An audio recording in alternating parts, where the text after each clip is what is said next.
Welcome, Mr. Jirka. Today's guest for Tea&Talk conversation in logitrans, dear Jirka. His name is very difficult to pronounce, but everyone knows him as Jirka. I will call him as Jirka. Welcome. Thank you. Again. Thank you. Nice to see you in our Tea&Talk seat. Can you say something about your personal experience, personal background? Yeah. Okay, so very shortly, I've been working since almost 40 years in the transport and customs facilitation industry. First, I spent almost 18 years with the IRU in Geneva as head of TIR department. And during that period, the TIR convention exploded from 500,000 carnet per year to 3,500,000 carnet, with many, many different countries joining the convention. And this has been a boom to all the industry of the new CIS countries. And at the end of the previous century, if I can put it this way, I was thinking of modernizing these facilitation services, which was always paper-based. And the idea came because the European Union was extending and the common transit was extending. The idea was to create a service for the transporter, not for the brokers especially, but for the transporters, enabling any transporter to start a transit declaration with guarantee electronically from as many countries as possible. So that was the concept. And at some point, I left the IRU, joined a small startup company, and we presented this project to SGS, who is the owner of TransitNet now, and we started TransitNet from scratch during this almost 16 years as well. And now I'm a happily retired gentleman, and I decide to still continue giving my advices. And what I also, and this is why I have now, I'm regularly working with Oregon as advisor to them. Yes. Just for my name, Jirka Groenendijk is a Czech, Dutch name, and I'm Swiss and French, so I always say I'm a European fellow. You have many experience in road transportation and technological innovations, transition period from the traditional models to modern logistics. What is your personal impression about this transition and modernization, of course? So this transition we started on in Turkey. This was the most fabulous example because with Roder and Mr. Safet Ulusoy, let's say sponsorship, we anticipated that Turkey was going to join the common transit. So we had several discussions with the customs and Roder, and our friends from the customs are there to help the country preparing for this modernization. And it was indeed very difficult in the beginning because the drivers were familiar with paper, the customs officers with the paper, the companies with paper, but with a very enthusiastic Roder, enthusiastic customs, we've managed to step by step develop the product first in Turkey really, and then in Romania and all the other countries. And it's obvious that the model that we have invented at that time has been popularized and copied by many people, which shows that we were very lucky at the right time, on the right spot, to introduce this modernization. And we were lucky also because support of customs in the EU and here as well.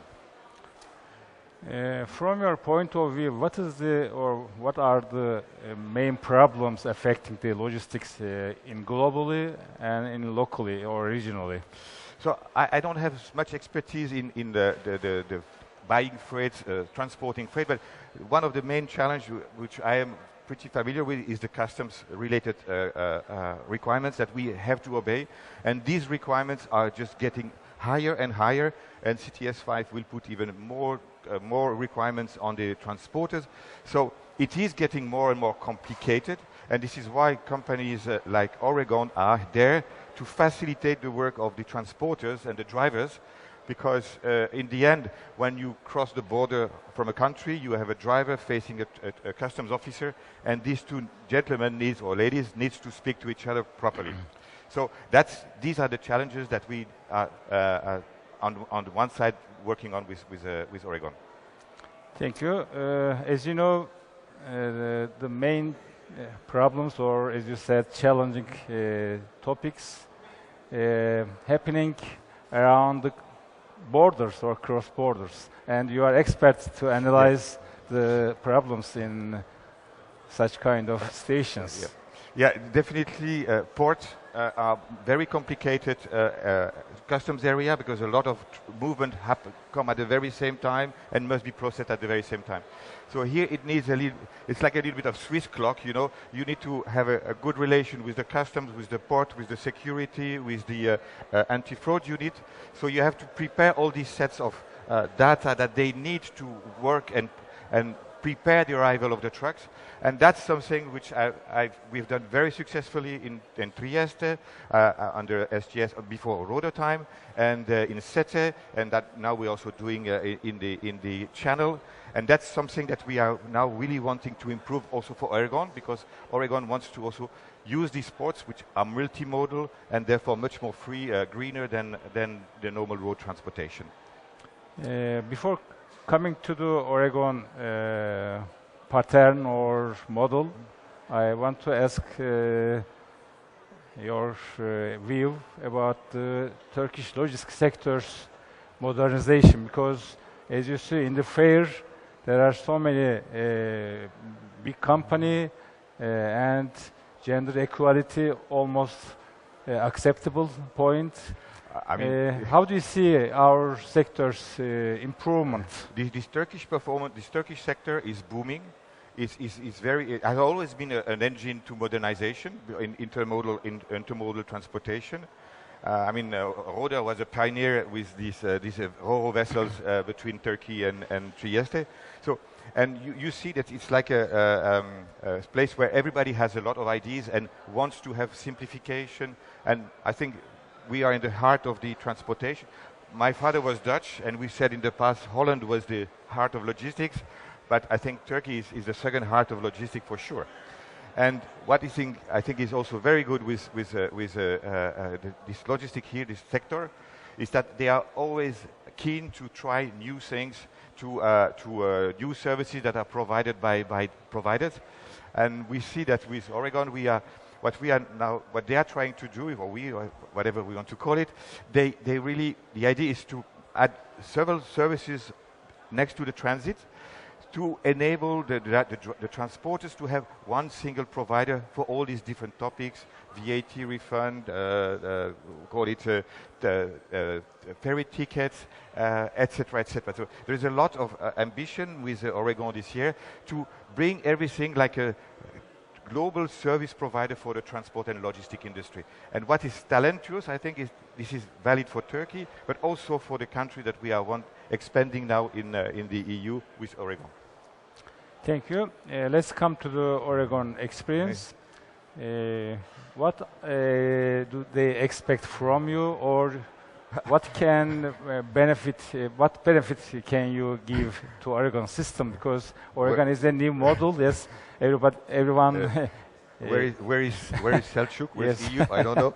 But okay, this is not the secret, of course. No. Basically, what what I will bring for them, and this is what they are hoping that I can help with, is facilitating the preparation of the service in all these countries I've mentioned, France, Italy, improving the relations with the German customs, because there are a lot of specific authorization that needs to be provided, and all in all also to improve the swiftness of the application. So all things which are very important.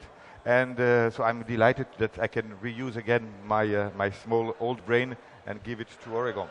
No. And what I would like to say about Oregon, because I have, of course, if I compare these two lines, TransitNet and Oregon Net, what is obvious is that Oregon, its core business is transporter. And they are therefore much more agile to address the transporters or the forwarders or the clients of the forwarders request. While with the HS, which is a very big concern, it's not so easy for them to enlarge the scope of services. So here there is an asset with Oregon.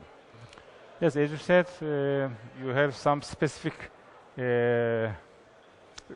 roles or efforts in Oregon, because Oregon is a new model to be together or to work together, and you think that to internationalize this system, what can be done such a mission?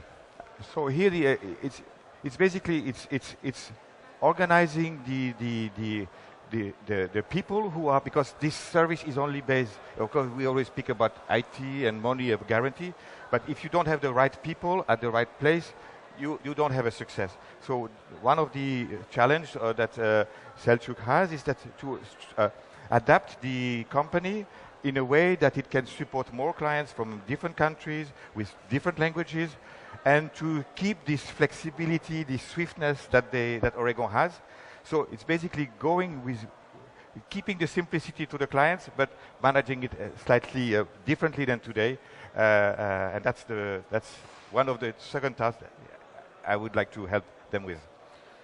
Thank you. My final question will be about sustainability and gender equality. As an expert person, maybe you will have something to say, to share with us. I mean, because there is a big problem on drivers shortage in the world, in the Turkey, of course, in Turkey. So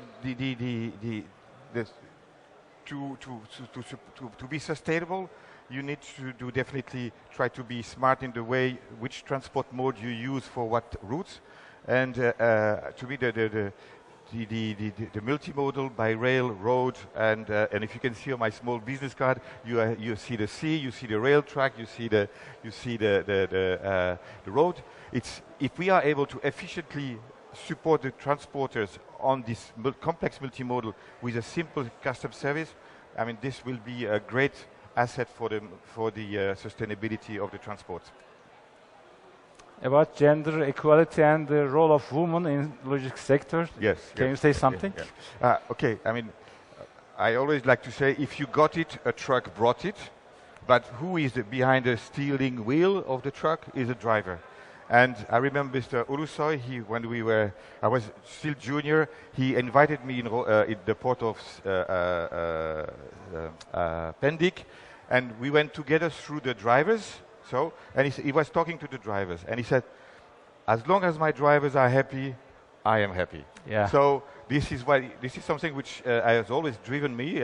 You have to ease the work of the drivers, because they have so many things to take care of, and in the end, in the beginning, they were just drivers. So if we can help them, that's something which is important. And on the other side, you have customs officers, which are also not easy, not have an easy job, because they see drivers from different nationalities, different mentalities. So we should also be able to address their requirements or their needs in the same service. And that's what this transit and roader is really in the core of it. So making all the complexity behind, so that everybody, the drivers and the operators, are happy, and the customs. Thank you. It was a great explanation to the problem.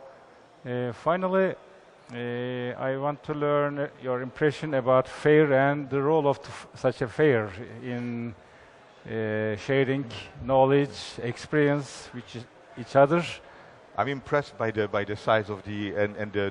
Can you say something about looking at the camera? Yeah. So I'm really impressed by the quality of the accueil, like the welcome, and the numbers of exhibitors. And yeah. I think it enables us to speak to colleagues, which is also important, but also to find a new service provider and share our ideas. So I think it's a must-have to be here, I would say. Yeah. And it's pretty well organized. Yeah. Thank you very much. Thank you. Welcome again. Yeah. See you next time, and we look forward your success in Oregon, or in because that success means all sectors can benefit from such a success, of course. That's really the role of facilitation. Yeah. You have an idea and you expand it to everyone. And if we are copied by others, then okay, the idea is there. That's important. Thank you so much. Thank you.